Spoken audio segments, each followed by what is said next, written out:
Pag-igihan mo, kuya. Pag-igihan mo, kuya. Magsampay ka naman ng maigi. Oh. Para ikaw, pag ikaw nag-asawa, marunong ka na sa buhay. Maglaba, magluto, magsaing, mag-construction. Lahat na, kuya. Kasi naman, pag hindi kayo matuto sa buhay, pag kayo nag-asawa, nahihirapan kayo. Asawa nyo ang kawawa.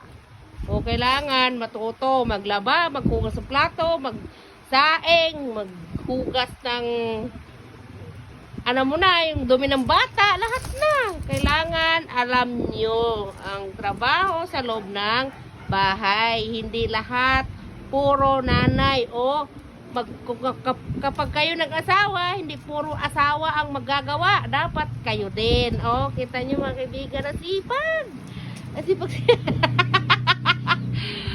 Pero nakasibangot.